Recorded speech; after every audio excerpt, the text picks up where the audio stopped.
Protests are taking place over Japan's planned release of treated radioactive water from the wrecked Fukushima nuclear plant.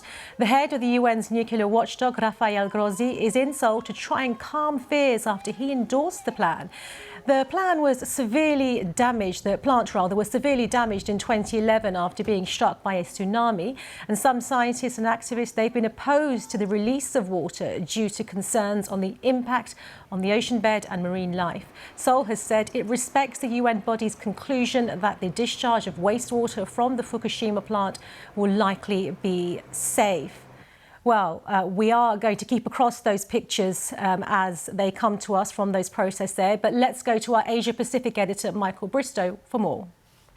There's been a difference between the South Korean government on one hand and their scientists who say that the plan by Japan to release water from the Fukushima nuclear power plant is safe.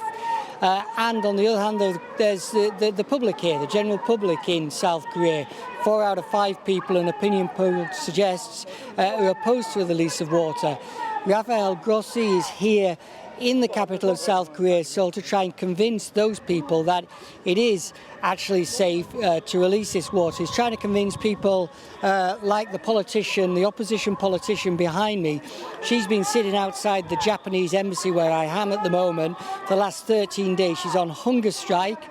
She's drunk water, but she hasn't eaten for 13 days. She said she'll continue doing that until the Japanese abandon their plan to not to release this contaminated water. So her protests and the other protests around the capital and indeed around South Korea, particularly in cities where there's a big fishing community, those protesters are trying to persuade Japan not to release the water.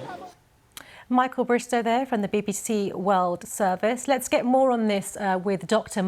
Peter Martin from the University of Bristol. He is an expert in nuclear energy, threat reduction and reactor accidents. Good to have your expertise on the BBC, sir. First of all, I want you to help me understand the science of this. What was being done with the water prior to it being released? So the Fukushima site, since the accident, has been sending a lot of its kind of wastewater, all of its wastewater, through some very kind of complex treatment processes. So we call them the ALPS, the kind of advanced liquid processing system, and that removes kind of most, if not all, of the kind of radioactive contamination that's in the water. However, it can't remove everything. So things like tritium and carbon-14 that kind of is abundant in this wastewater still remains. As I understand it, linked to what you're saying, as I understand it, it's quite routine practice for waste like this to be released into the ocean. So why is the Fukushima incident on this occasion so controversial? Yeah, it is a kind of a controversial topic, kind of globally. Kind of nuclear kind of and radioactive materials are kind of released from kind of all nuclear facilities. I think the main issue surrounding this kind of release is the fact that it stems from an accident. Prior to kind of the Fukushima accident in 2011, the actual site was kind of releasing tritium kind of routinely as part of its routine discharges. So this actual release that's planned for kind of next month would only release tritium back up to levels that were previously acceptable and permitted prior to the accident. We've had this endorsement that it's safe for the waters to be discharged into the ocean, but that's doing little to appease ordinary folk who want to ensure that their food is safe, that they can go about their work if they work on the sea in a safe manner.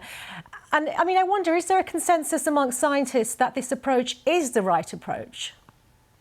Yeah, I think everything kind of is underpinned by a huge amount of science kind of in this regard. I mean, I've been working on the Fukushima accident for the last 10 years now, and it's not a kind of a complete release. We will not release kind of the kind of over 1 million kind of tons of wastewater straight into the environment. There will be a kind of a routine monitoring as it goes along. So kind of we won't release it all. As stuff is released, we'll take it back, do kind of monitoring out in the Pacific, actually understand kind of, is this an issue? A lot of work today has actually said that the tritium, the kind of the radioactive kind of hydrogen water that will be released, doesn't accumulate in kind of fish or marine organisms like kind of cesium would, but that has been released through the process. So a lot of scientific community actually believes this is the right thing to do, kind of in order to kind of reduce the risk on the Fukushima site and kind of progress the decommissioning.